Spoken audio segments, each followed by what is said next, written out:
Welcome to Padmavathi gardening. இன்றைக்கி வீடியோவில் பார்க்க போகிறது ரோஜா செடியில் டிசீஸ் வராமல் இருக்கிறதுக்காக நம்ம ஒரு ஃபங்கிசைடு யூஸ் பண்ண போகிறோம். வீடியோக்குள்ளே போகிறதுக்கு முன்னாடி புதுசாக பார்க்குறவங்க நம்ம சேனலை சப்ஸ்கிரைப் பண்ணிக்கோங்க. வாங்க வீடியோக்குள்ளே போகலாம். இப்போது நம்ம இந்த ரோஜா செடிக்கு தான் மருந்து அடிக்க போகிறோம். ரோஜா செடி எப்போவுமே நல்லா வளரணும், ரொம்ப நாள் நம்மக்கிட்ட இருக்கணும்னா அப்பப்போ நம்ம மந்த்லி ஒன்ஸோ 15 days ஒன்ஸோ ஸ்ப்ரே பண்ணணும். மருந்து ஏதாவது ரெடி பண்ணிவிட்டு நம்ம வீட்டிலேயே எப்படி ரெடி பண்ணுறதுன்னு சொல்லிட்டு நர்சரியில் கூட சேல் பண்ணுவாங்க இந்த ஃபங்கிசைடெல்லாம். அதாவது ரோஸ் பிளான்ட்டுக்கு டிசீஸ் வராமல் இருக்கிறதுக்கு நீங்கள் அதெல்லாம் கூட வாங்கி யூஸ் பண்ணிக்கலாம். நீங்கள் அந்த பாட்டிலில் எதுனா அளவெல்லாம் நீங்கள் போடக்கூடாது. அவங்க 2 mlனால் நீங்கள் 1 ml அப்படி போடணும். ரொம்ப சின்ன செடின்னா நீங்கள் 1/2 ml போடணும். அந்த மாதிரி தான் நம்ம கொஞ்சம் கொஞ்சமாக தான் கொடுக்கணும். ஆனால் நான் நர்சரியிலலாம் வாங்கலை. இப்போதைக்கு நான் வீட்டில் தான் ரெடி பண்ணி கொடுக்குறேன்.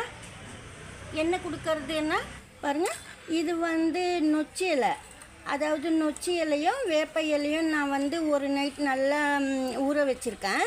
நீங்கள் சுடு தண்ணியில் போட்டு ஊற வச்சிங்கன்னா இன்னும் ரொம்ப நல்லது. நான் பச்சை தண்ணியில் தான் ஊற வச்சேன். இது எத்தனை நாள், 3 நாள் கூட ஊற வச்சுக்கலாம். நான் 1 நைட் மட்டும், அதாவது ஒரு நைட் மட்டும் வச்சுட்டு இந்த பிளான்ட்டுக்கு, ரோஸ் பிளான்ட்டுக்கு ஸ்ப்ரே பண்ண போகிறேன். நம்ம எந்த அளவுக்கு தண்ணி ஊற்றணும் சொன்னால், அதாவது ஒரு 3-4 பங்கு தண்ணிக்கு 1 பங்கு இந்த தண்ணி ஊற்றணும். வேப்பிலை தண்ணி, வேப்ப இலை, நொச்சி இலை இந்த மாதிரி நீங்கள் கிடச்சிதுன்னா ரெடி பண்ணி செடிக்கு ஸ்ப்ரே பண்ணலாம். இதனால் என்ன ஆகும்னா செடியில் அதாவது பிளாக் கலரில் மொட்டு வருது, அந்த மொட்டெல்லாம் கூட சரியாயிடும். நீங்கள் வரத்துக்கு முன்னாடியே ஸ்ப்ரே பண்ணிக்கலாம். 10 days ஒன்ஸ் அப்படி கூட ஸ்ப்ரே பண்ணிக்கலாம். இந்த மருந்து நம்ம வீட்டிலேயே இது போல் ரெடி பண்ணிவிட்டு ஸ்ப்ரே பண்ணிக்கலாம். இது போல் மொட்டு கருகள், இலை சுருக்கமாக எல்லாமே போயிடும். நம்ம இதெல்லாம் சப்போஸ் நீங்கள் இதில் காய்கறி வேஸ்ட்டு கூட கலந்துக்கலாம். ஆனால் நான் என்ன சொல்கிறேன்னா 10 days ஒன்ஸ் நீங்கள் இது போல் வீட்டிலே ரெடி பண்ணிவிட்டு ஸ்ப்ரே பண்ணிடலாம். எந்த பூச்சியும் வராது. ரொம்ப கசப்பாக இருக்கும். இந்த நொச்சியில் கூட ரொம்ப கசப்பு, அதுக்காக சொல்கிறேன். நீங்கள் ஸ்ப்ரேயரில் ஊற்றுற மாதிரி இருந்தால் ஊற்றிக்கிங்க. பாருங்கள், இது போல் நல்லா ஊற வச்சுட்டு நல்லா க்ரீன் கலரில் இருக்கும். ரொம்ப கசப்பு. அதாவது பாருங்கள், நீங்கள் சப்போஸ் உங்களுக்கு அளவு தெரியணுன்னாக்கா, நான் இது எவ்வளோவில் எடுத்தேன்னா நொச்சி இலையும் வேப்ப இலையும் 2 சேர்த்து ஒரு பிடி எடுத்திருக்கேன். ஒரு 3 கிளாஸ் 2 கிளாஸ் வாட்டரில் நீங்கள் ஊற வைக்கணும் நைட்டே. அதுக்கப்புறமா தண்ணி எடுத்துக்கலாம். நம்ம ஒரு நைட்டு ஊறினாவே போதும்.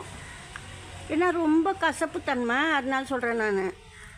1 பங்கு தண்ணி இது போல் நீங்கள் இந்த வேப்பிலை தண்ணி ஊற்றணும். இது போல் ரெடி பண்ணி நீங்கள் கொடுக்கலாம். இப்போது இந்த மொட்டெல்லாம் கூட கருப்பாயிடும்.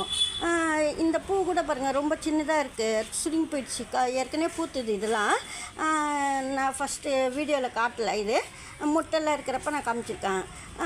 ரொம்ப சின்ன பூவாகவும் இருக்குது. இப்போ ஃபுல்லாக வெயில். நான் இப்போ தான் நிழலில் கொண்டு வச்சுருக்கிறேன். ஏன்னா மருந்து ஸ்ப்ரே பண்ணும்போது வெயிலில் வைக்க வேணான்ட்டு.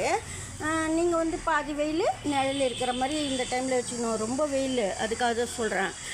இது போல் நீங்கள் ஸ்ப்ரே பண்ணும்போது அந்த பிளாக்காக வர்றது, மொட்டு மேலே பிளாக்காக இருக்கிறது, அதில் சின்ன சின்ன பொடி பூச்செல்லாம் இருக்கும்.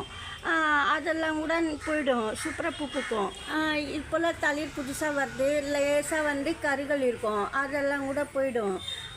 ரொம்ப அதாவது மாவு பூச்சி கூட போயிடும். இதுக்கே இது மட்டுமே வச்சிங்கன்னா கூட போதும் ஸ்ப்ரே பண்ணுறதுக்கு.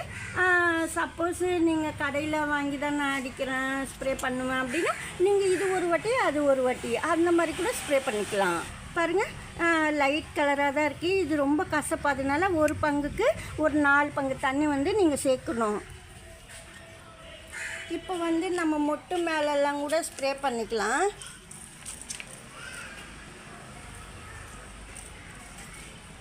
வேப்ப இலை மட்டுமே கிடைக்கிது, நொச்சி இலைலாம் கிடைக்கலன்னா நீங்கள் கற்பூரவள்ளி, துளசி, இந்த வேப்பிலை 3மே சேர்த்துட்டு கூட நீங்கள் இது போல் தண்ணியில் ஊற வச்சுட்டு இல்லை மிக்ஸி கப்பில் அரைச்சி நீங்கள் தண்ணி மிக்ஸ் பண்ணி கொடுக்கலாம். பாருங்கள், இந்த மொட்டு லேசாக தான் கருகுது. நான் இது மேலெல்லாம் கூட மொட்டு மேலேயே ஊற்றிடுறேன் பாருங்கள்.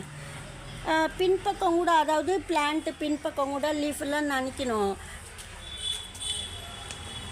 ஏன்னா போன வாட்டி ரொம்ப அது போல் நிறைய இந்த லீஃப் மேலெல்லாம் சின்ன சின்ன பொடி பூச்சி கசகச மாதிரி இருக்குது. அந்த மாதிரியெல்லாம் கூட இருந்தது இந்த செடியில். நான் ஃபுல்லாக அப்போ போன வெயிலுக்கு நான் கட் பண்ணது. இது பெரிய செடி. இது இது போலலாம் மருந்து ரெடி பண்ணி ஸ்ப்ரே பண்ணிங்கன்னா ரோஸ் பிளான்ட்டு நோய் இல்லாமல் நல்லா வரும். டிசீஸ் வராமல் ரோஸ் பிளான்ட்டு நல்லா ஃப்ளவர்ஸ் பூக்கணுன்னா நீங்கள் இது போலலாம் வந்து 10 days ஒன்ஸு ஸ்ப்ரே பண்ணலாம். இந்த வீடியோ அவ்வளோதான். பிடிச்சிருந்தா லைக் பண்ணுங்கள். நன்றி. தேங்க்யூ.